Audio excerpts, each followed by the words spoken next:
Okay, I just found something that kind of grosses me out. I've been here for 4 days now and never noticed it.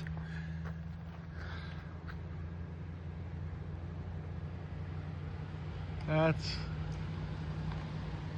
the cocoons of all those caterpillars.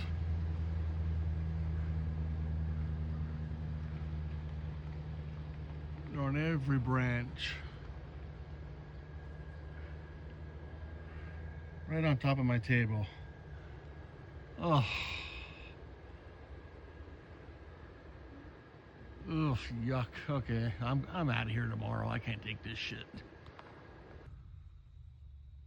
So, this is what I'm waking up to.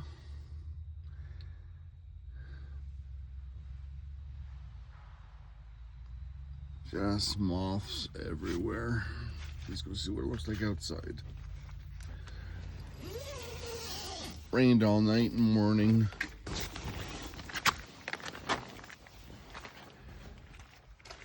Oh my God.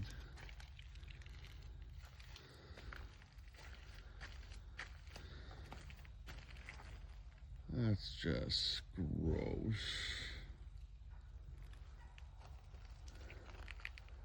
I swear to God, I can't win.